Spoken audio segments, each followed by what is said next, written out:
Least cost method. ஓகேவா? Least cost மெத்தடை பொறுத்த வரைக்கும் நம்ம கொடுத்துருக்கிறது ஒரே மாதிரி தான் கொடுத்துருப்பாங்க. ஃபஸ்ட்டு நம்ம பேலன்ஸ்டான்னு செக் பண்ணணும் எந்த மெத்தட் எடுத்தாலும்.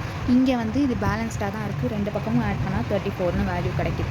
ஓகேவா? ஸோ லீஸ்ட் காஸ்ட் மெத்தடை பொறுத்த வரைக்கும் எப்படி ஆரம்பிக்கணும் அப்படின்னா, இங்கே வந்து இந்த கொடுத்துருக்கிற அலோகேஷன்ஸ் நம்மளுக்கு கொஷின் எப்படி கொடுத்துருக்காங்கன்னா இதில் எங்கே ரொம்ப கம்மியாக இருக்குது அப்படின்னு பார்க்கணும். இங்கே வந்து 1ன்றது தான் லீஸ்ட்டாக இருக்குது, இங்கே 2 1 இருக்குது. ஓகேவா? ஸோ 2 1 இருக்குது, நீங்கள் ஏதாவது ஒரு 1 சூஸ் பண்ணிக்கலாம். ஓகேவா? ஆனால் மோஸ்ட்லி எங்கேருந்து ஸ்டார்ட் பண்ணலாம், எங்கேருந்து ஸ்டார்ட் பண்ணால் டக்குன்னு ஆன்சர் கிடைக்கும் அப்படின்றதுக்கு, இப்போது டக்குன்னுன்றதை விட ஒரே மாதிரி தான் ஆன்சர்ஸ் வரப்போகுது, அதில் பிரச்சனை மாற்றம் கிடையாது. இதை பொறுத்த வரைக்கும் நீங்கள் எந்த வேணாலும் எந்த ஒன்றை வேணாலும் எடுத்துக்கலாம். பட் மோஸ்ட்லி இந்த சப்ளை அதிகமாக இருக்கிற ஒன்றை எடுத்தால் நல்லாயிருக்கும். அப்போ இந்த ஒன்றுக்கு நேராக சப்ளை 8 இருக்குது, இங்கே வந்து 14 இருக்குது. ஸோ வந்து நான் இந்த 1லேருந்து ஸ்டார்ட் பண்ணுறேன். ஓகேவா? அடுத்த பாக்ஸில் வந்து நீங்கள் குட்டியாக இல்லை, கார்னரில் நம்பர்ஸை போட்டு ஒரு பாக்ஸ் போட்டு வச்சுருக்கீங்க.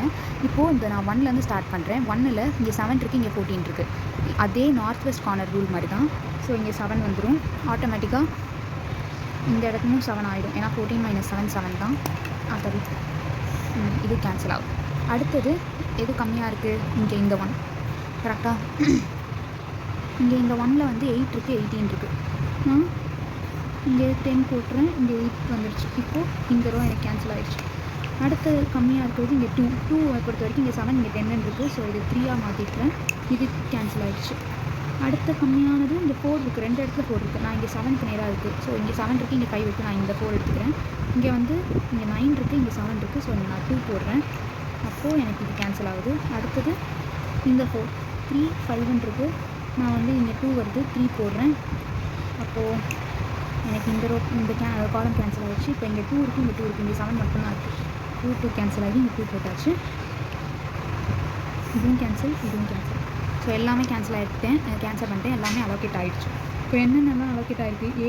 A1 2ல் 2, A1 3ல் 3, A2 3ல் 8,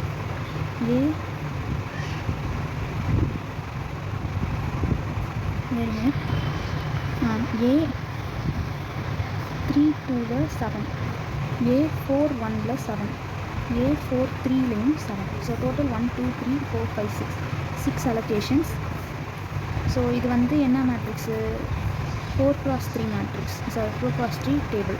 ஸோ இங்கே M4 n வந்து 3, m + n - 1ன்றது 4 + 3 - 1, அதாவது 6. இப்போ 6 அலோகேஷன்ஸ் கரெக்டாக இருக்குது. அப்போ இது வந்து நான் டீஜெனரேட். சரிப்பா, டீஜெனரேட். ஓகேவா? ஸோ இப்போ இதுக்கு டிரான்ஸ்போர்ட்டேஷன் காஸ்ட் கண்டுபிடிக்கணும்.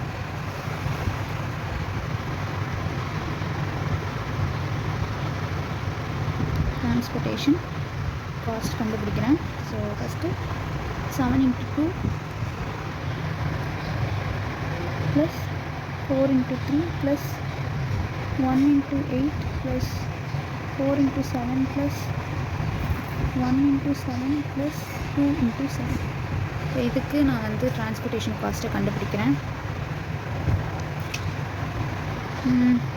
14 + 12 + 8 + 24 + 8 + 7 + 14 rupees 83.